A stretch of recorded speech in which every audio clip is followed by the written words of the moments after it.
Welcome back, or welcome if you're just joining us. This is The World This Week in partnership with the International Herald Tribune. Eric Fanner is with us. Welcome back. Welcome back as well to Judah Grunstein of World Politics Review, Nushabeh Amiri of Ruse Online, France 24's Loïc Bérou, at the time Washington correspondent for TF1, the French television station, from New York, Christopher Dickey of Newsweek magazine and the Daily Beast, author of Securing the City. And we're pleased to welcome to our set as well Ahmed Rashid, who joins us from Madrid. His books include Descent into Chaos, the United States and the Failure of Nation Building in Pakistan, Afghanistan, and Central Asia, as well as the book Taliban. Thanks for being with us. Ahmed Rashid, the day after September 11th, France's newspaper of record, Le Monde, which never pulls its punches when it comes to America, ran a front-page editorial entitled, "We are all Americans. Nous sommes tous des Américains." Can you remind us what happened next? Well, the NATO, the Western Alliance gave a similar message to the Americans. The Americans said, we don't need any help in going to war in Afghanistan. We want to go to war on our own, which is what happened. And at the same time, there was a lot of unrest in the Muslim world. And there were demonstrations in many Arab capitals, but particularly in Pakistan, where there was a lot of support and sympathy for Al-Qaeda and for the Taliban. And so for several weeks before the war started, the world was a very divided and fraught place. It was not that automatically everyone was supporting the hurt that had happened to America. And two wars, of course, ensuing, the one in Iraq now being wound down. But if you recall, in those days after 9/11, you saw those young men and women wanting to enlist, going, for instance, to the Army recruitment office in Times Square. We all remember those images, Loïc nodding his head there. Well, guess what? Those soldiers, they're still there. Still kind of our war as far as the young people of America, you know what I mean? And like it's really overlooked now, which I think is kind of, you go home and a lot of people don't really know that Afghan really exists. Christopher Dickey, that soldier, a native New Yorker, interviewed in Afghanistan's Helmand province a few days ago. Have Americans almost forgotten they're still fighting a war in Afghanistan?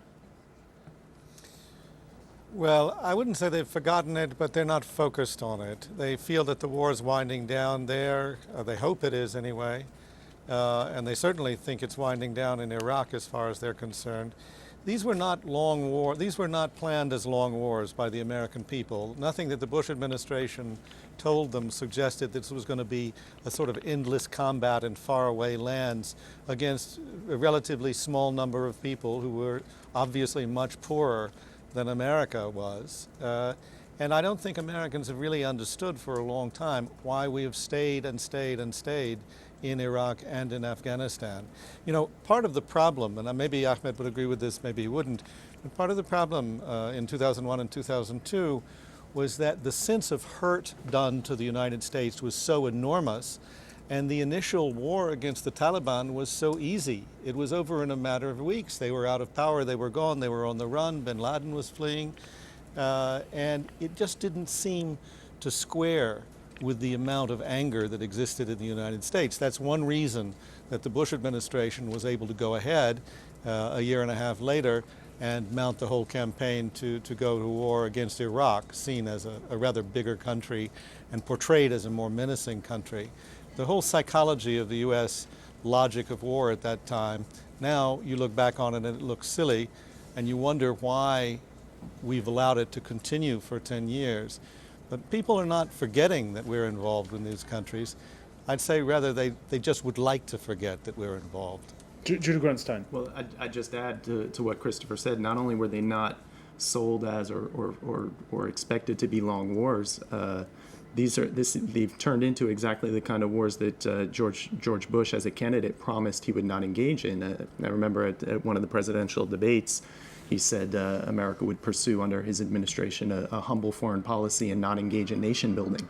And what ended up happening was through the miscalculations of the war planning, especially for the Iraq War, they ended up with a quick regime change and no plan for how to manage the country afterwards. And that's where the 10 years since then, or the 9 years since then, have come in. And that's where the war fatigue on the part of the American people has set in. That's why there's this real desire to wind them down. And if anything, it's been the U.S. military that's wanted to not wind them down prematurely, so that the military can leave with a narrative of victory after investing so much blood and treasure into the wars. Another point, and here's a question that all our panelists are familiar with. Did you pack these bags yourself? Did anyone provide you with gifts on the way to the airport? The question I want to ask is, when you, Nushabeh Amiri, when you see the long lines, when you go to airport security, do you sometimes get the sense that, well, on that score, bin Laden won? Well, you see, sometimes I think that the American, they used to ignore us as the foreigners. I mean, they were engaged with their own life, and now they are afraid of us, and that's why they behave in different ways. And we have to go through those same lines at the airport security, by the way. And more awful. I mean, I was invited to the USA, and then we were there for 5 hours, and they did all sort of action and questions and so on, and at the same time, you know, something which is happening which is very interesting. You know, if you see the American film, serial in television, now you see always there is an Iranian who is a terrorist. There is an Arab who is a terrorist, and there's a nice American who is trying to help him to get his own right. You know, what personally I think is that they're putting pressure on me as a citizen of these countries, instead of doing the other thing. Yeah, it has been always very difficult, and that's why I've decided not to go there like that, because it's humiliating. Ahmed Rashid, one of the first things after the September 11th attacks was George Bush going to a mosque in Washington and preaching tolerance. But do you agree with Nushabeh that now the sort of the narrative of the evil Muslim persists in the eyes of Americans? Well, you know, I mean, I think it's changed, but I mean, what you're seeing now in the United States is homegrown terrorism. You're seeing Muslim Americans or converts to Islam in America for the first time carrying out acts of terrorism. Now, this was not something that happened right after 9/11 for many years. This is a very recent phenomenon. And there was, I think, a very hateful campaign right after 9/11. A lot of Muslims were deported, were imprisoned. Anyone without their visas or without their passports in due order were treated very badly. I think all that has improved quite a lot. But of course, what there is now, and what has replaced it in Muslim societies across the big cities of America, is a very pervasive intelligence system where the FBI are hiring or recruiting young Muslims to report on other Muslims as to what they're doing. So there's a lot of suspicion and mistrust in these communities, especially the poorer communities, and not the well-off Muslims who are doctors and lawyers and professionals, but the poorer communities. And as the panel's been saying, or as the point made by Loïc before the break, how the image of America to the rest of the world has had its ups and downs since then, the U.S. electing its first black president. And remember his very first executive order. We then provide the process whereby Guantanamo will be closed no later than 1 year from now. This executive order.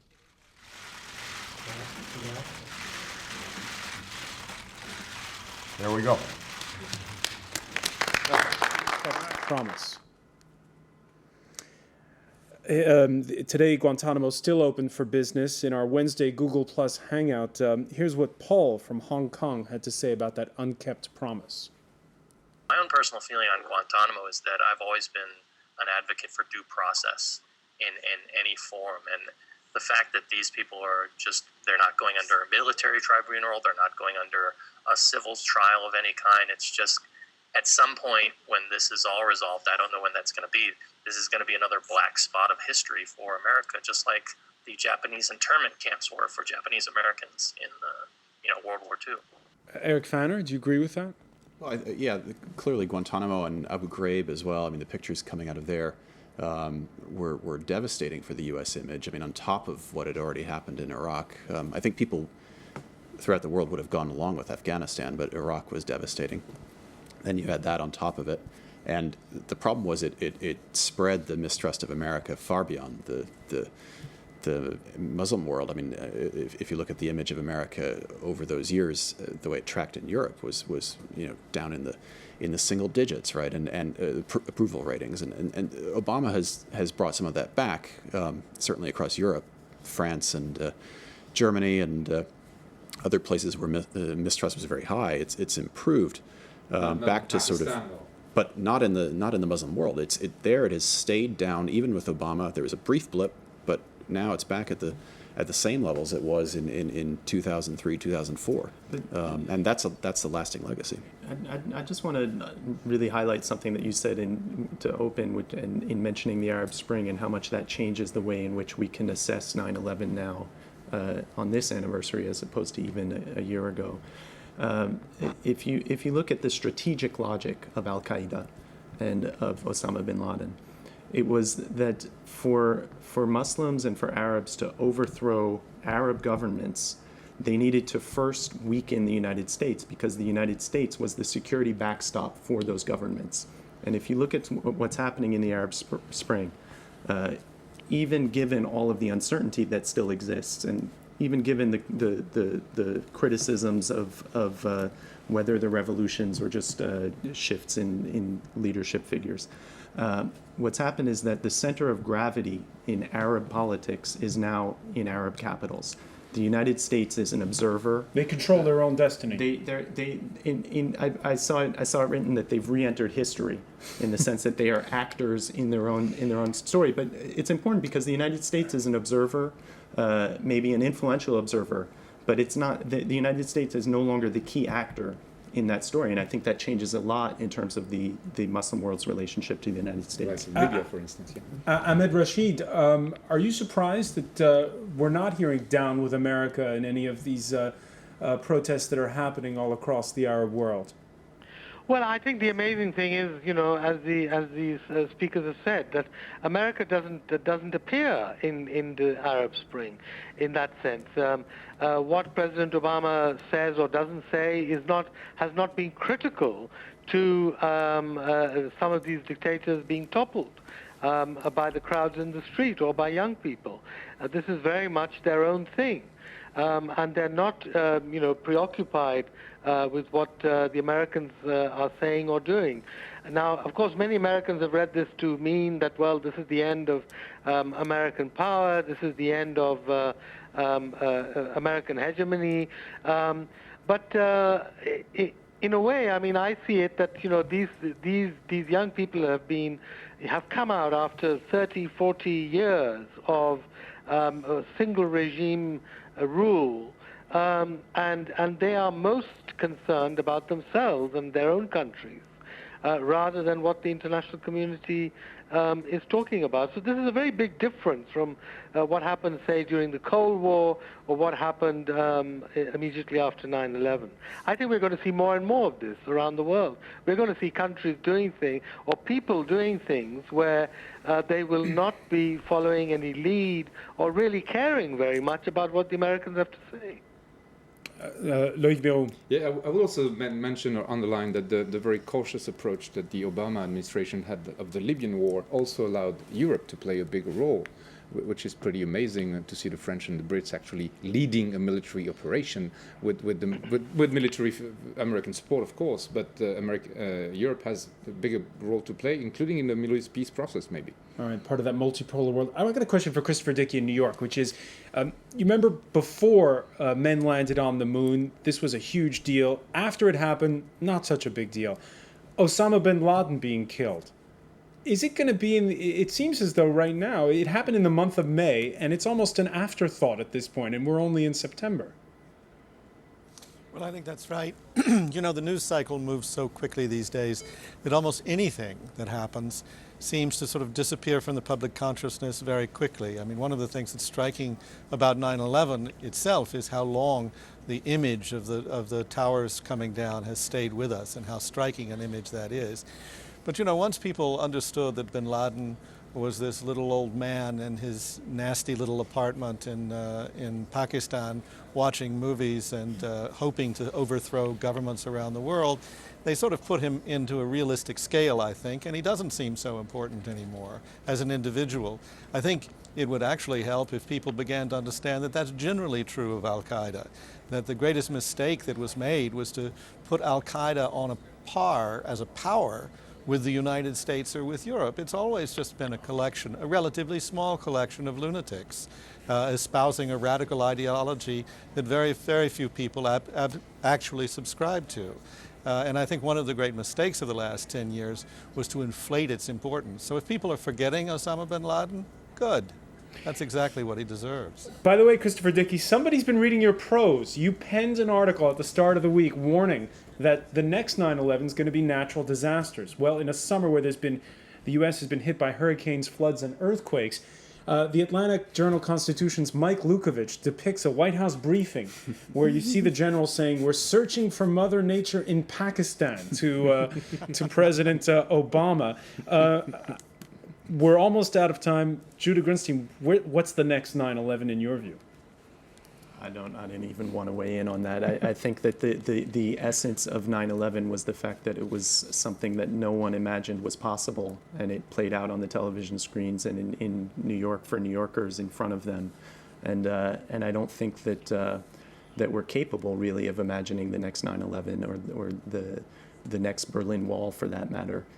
These events where they happen, where from one day to the next or from one moment to the next, the world as we knew it and the structure of even of our imaginations have been radically altered and radically changed. So where that will come, the nature of that event is that we don't know.